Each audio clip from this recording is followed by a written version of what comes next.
Uh, so with that being said, today's speaker, it's Carmen Pagan. She's a deputy out of the Cannon County Sheriff's Department, and she will be speaking today on her experience of being in the field and also how she got in. So she's going to share that experience. So with that being said, I'll hand it over to Carmen. And just if any of you have questions throughout the presentation, please just write them in the chat, and then there'll be also an opportunity at the end for Q&A to ask Carmen any questions throughout her presentation today and her experience if you're interested, if you want to ask a question. So with that being said, I'll turn it over to you, Carmen. Thank you, Roberto. Good afternoon, everyone. Thank you for tuning in. Like Roberto said, I am a deputy at Cannon County Sheriff's Office. I've been there since June of 2021, and I love it there. It's excellent. A little bit about me. I started applying to law enforcement at age 22. Many different agencies typically would apply for the entry-level police officer. So what that meant was the job role was patrol.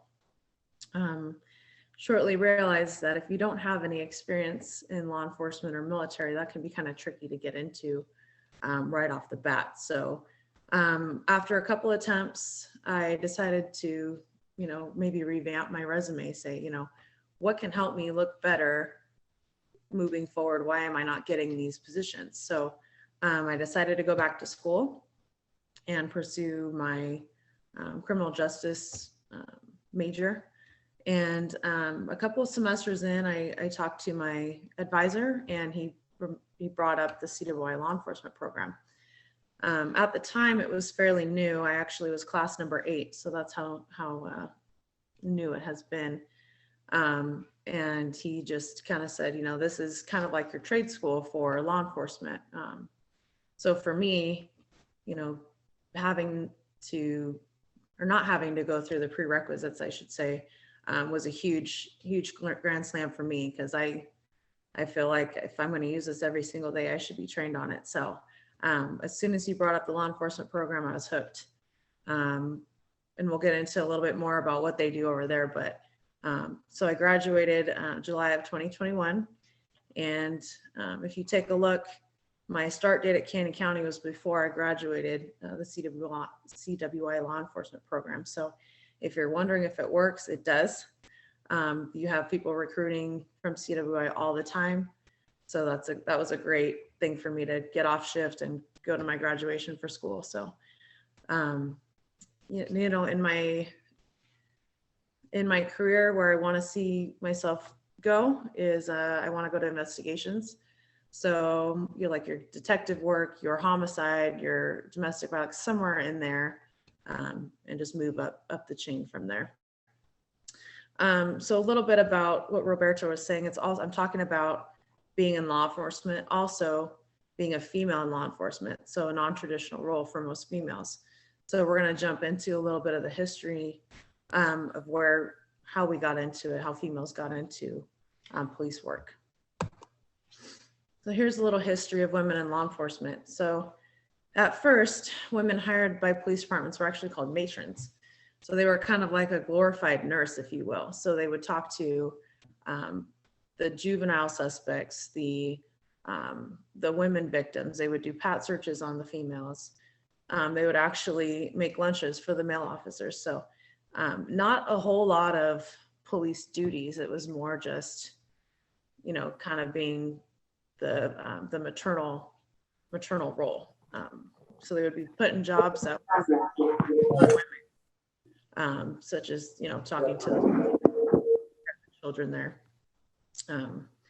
So after a couple years of that, Nixon decided that, federal agencies can't discriminate based on sex. So the Secret Service started hiring female agents. And now women in law enforcement make about 15% of all state, municipal, and county police officers. So we've come a long way as females. So we're thankful for that. We are always looking for women to join and make a difference. And there's a need for us to come out here. So if you're female and you're watching this, I hope that this motivates you to give it a shot. And males, of course, as well, but we need some more females out here. Some common stigmas for women. I actually went and did a random poll to our law enforcement. There's a group on Facebook, and I just said, what are some things that you guys as females, you deal with on a constant basis? So these are a couple of the answers I received. One gal said, I always get that you're a favorite because you're female, or hey, they needed a female, so that's why they took you. And that can be frustrating if you're competent at your job and you're hardworking. So a lot of times you'll get that stigma where it's based upon your sex versus your work ethic. So responding to incidents, physical ability, and stamina. So basically, like if you are responding to something and you have 3 male officers in the room, you may notice that they want you to do something less physical, or they feel like you can't handle yourself. Excuse me. So just having these stigmas in the back of your mind, just little things that females have told me as officers, that you talk too much, or you're too soft, or you're too patient while working your de-escalation techniques to gain compliance. Sometimes you're going to have someone that you're going to need to just talk through the process.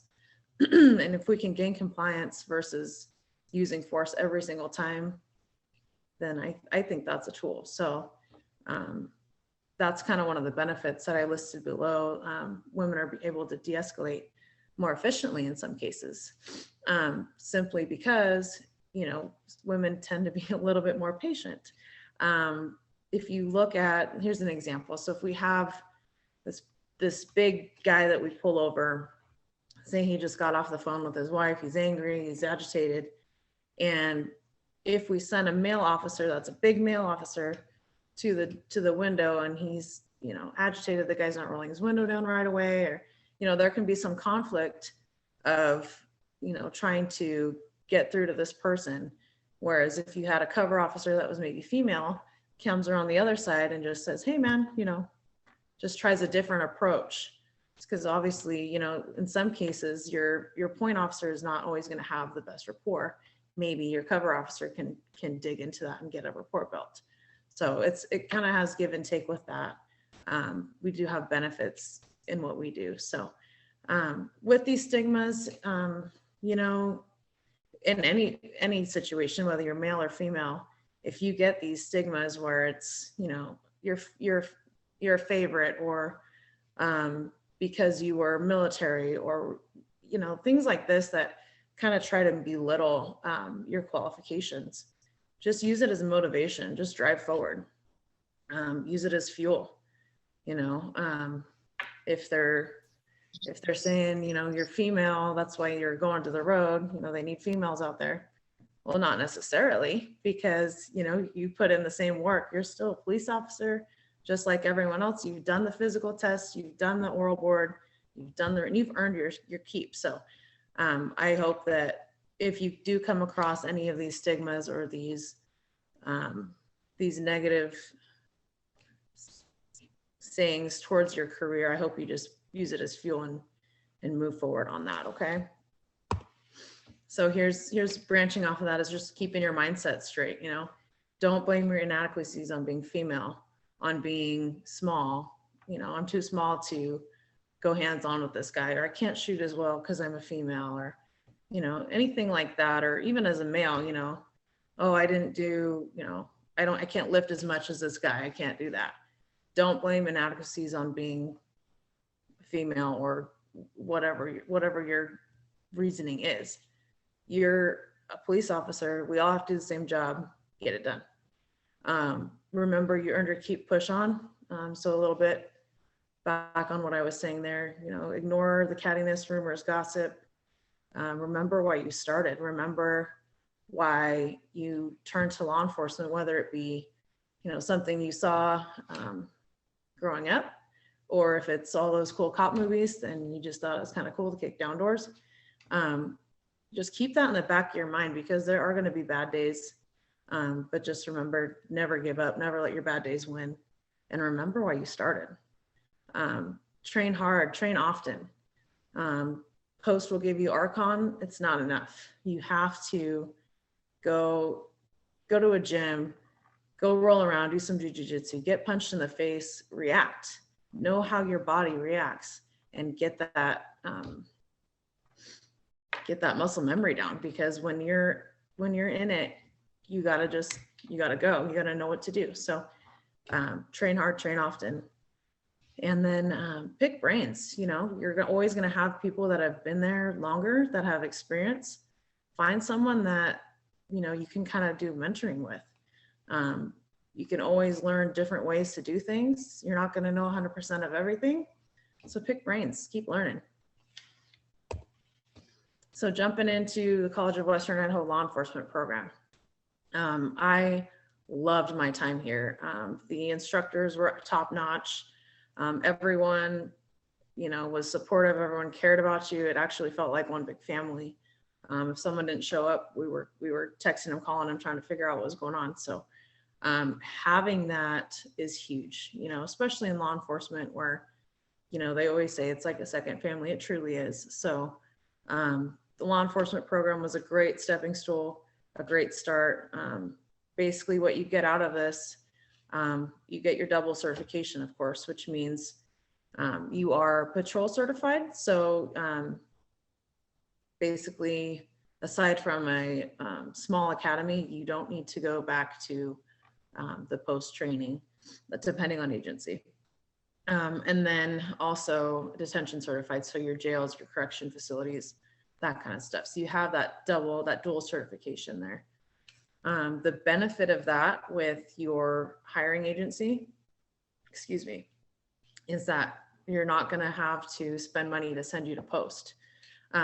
So that, I think it's 16-week training now, you just spend that time on the job. So you're getting experience versus sitting in a classroom and learning all this stuff. You already know it. So you're a cut above on that. So you have a little foot up on that. So your time on the job increases, your county saves money, your agency saves money. It's a win-win. And you learn all of these different things that maybe you don't learn just doing, like if you went to detention post. So you're not going to learn your gunshot wounds, your tourniquets, your building clearing. You know, these are all things that you learned within the CWI, and it's, you know, point officer versus cover officer. So having that simulation training to where it's like a big video game kind of. So you interact with the screen, and you can either work on your communication skills. You learn how to use different tools on your belt. You learn what cover and concealment is. You learn to use these things. So you're building that muscle memory, and you're kind of, you know, you're learning these things before you're actually one-on-one with a subject. And hopefully you learn different ways to approach things, right? So there's a lot of excellent training that goes on in the law enforcement program. You get to drive the cars. That was a big highlight for me. I loved that, you know, speeding around the cones legally. It was a good time, you know, the active shooter. We had people come out and actually act, and it felt real, and it was cool. And, you know, it just gets your brain working on how you're going to react, what you're going to ask these people that are in the building. You know, it just gets your mind, your gears working. The length of this program is 2 semesters, so it's 1 year long. And it flies by, man. They tell you it flies by, but it really does. But in that short amount of time, you learn a lot.